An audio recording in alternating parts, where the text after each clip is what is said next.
उत्तर प्रदेश की राजधानी लखनऊ में शनिवार सुबह सियासी माहौल गर्मा गया जब सपा व्यापार सभा के राष्ट्रीय अध्यक्ष और social media incharge Manish Jagan Agarwal की गिरफ्तारी की खबर आई। बताया गया कि लखनऊ पुलिस ने उन्हें देर रात उठा लिया और शांति भंग की आशंका में जेल भेजा। मनीष जगन अग्रवाल सपा का सोशल मीडिया हैंडल देखते हैं और उस अकाउंट से सीएम योगी के खिलाफ बेहद भद्दी और आपत्तिजनक टिप्पणी की गई थी। जगन अग्रवाल को पुलिस द्वारा लिए जाने की खबर मिलते ही रात में ही सपा नेता लामबंद होने लगे। उनका कहना था कि परिवार वालों को नहीं बताया गया कि जगन को कहां ले जाया जा रहा है और किस आरोप में हिरासत में लिया गया है। इसे लेकर सपा के ट्विटर हैंडल से लिखा गया, समाजवादी व्यापार सभा के राष्ट्रीय अध्यक्ष श्री मनीष जगन अग्रवाल जी को लखनऊ पुलिस जबरन उनके आवास से उठा ले गई। Shri Jagan high blood pressure के मरीज हैं एवं उनकी पत्नी गर्भवती हैं। यदि मनीष जगन जी या उनके परिवार को कोई हानि होती है तो उसकी जिम्मेदार लखनऊ पुलिस होगी।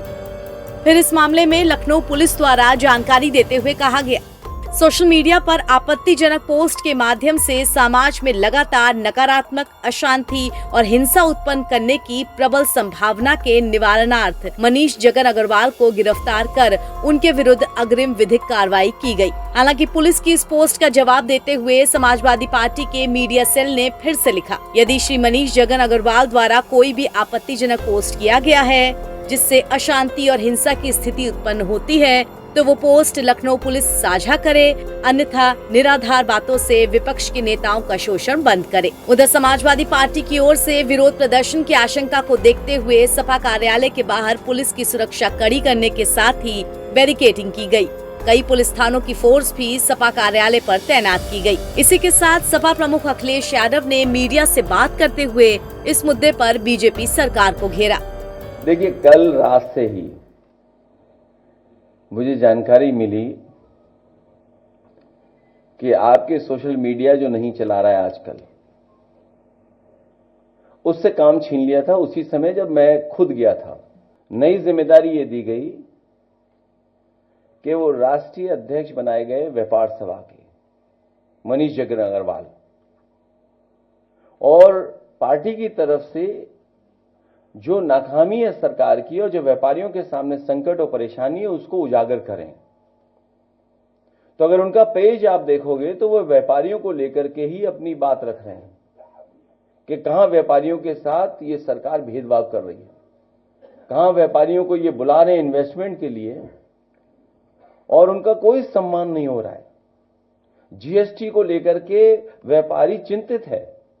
जब तक वो जीएसटी को समझ पाता है व्यापारी, तब तक सरकार उस जीएसटी को लेने का तरीका बदल देती है और जीएसटी की वजह से और सरकार की मुनाफाखोरी की वजह से और सरकार के जो इलेक्टोरल बॉन्ड की वजह से हमें और आपको महंगाई का सामना करना पड़ रहा है। अगर आप तीनों चीजों का हिसाब किताब लगाएंगे, जीएसटी जिस तरीके से लागू हो रही है, दूसरा जो उनकी मुनाफाखोरी पॉलिसी है, तीसरा इलेक्टोरल बॉन्ड, इन तीनों चीजों का अगर आप हिसाब किताब लगाओगे तो आप पाएंगे इसी की वजह से महंगाई बढ़ रही है। इन सवालों को लगातार राष्ट्रीय अध्यक्ष व्यापार सभा के उठा रहे थे, लेकिन पता नहीं सरकार को क्या परेशानी है हमारे समाजवादी मीडिया सेल से। और ये पहली बार नहीं हुआ है, पिछली बार भी हुआ था जब हम लोगों को जाना पड़ा था पुलिस भवन में।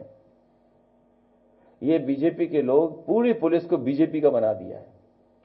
मैं तो पुलिस से कहूंगा कि तुम वर्दी छोड़ो, वर्दी छोड़ो। समाजवादियों की जो कभी कभी टोपी के बारे में बुला भरा कहते थे, बीजेपी के लोग भी टोपी पहनने लगे हैं, तो वो टोपी लगा करके आप थाने में बैठिए।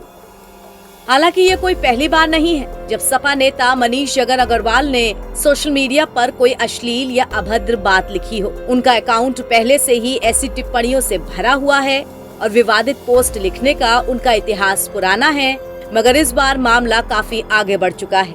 अब देखना होगा कि सपा नेता पर क्या कार्रवाई होती है। एनबीटी ऑनलाइन की रिपोर्ट।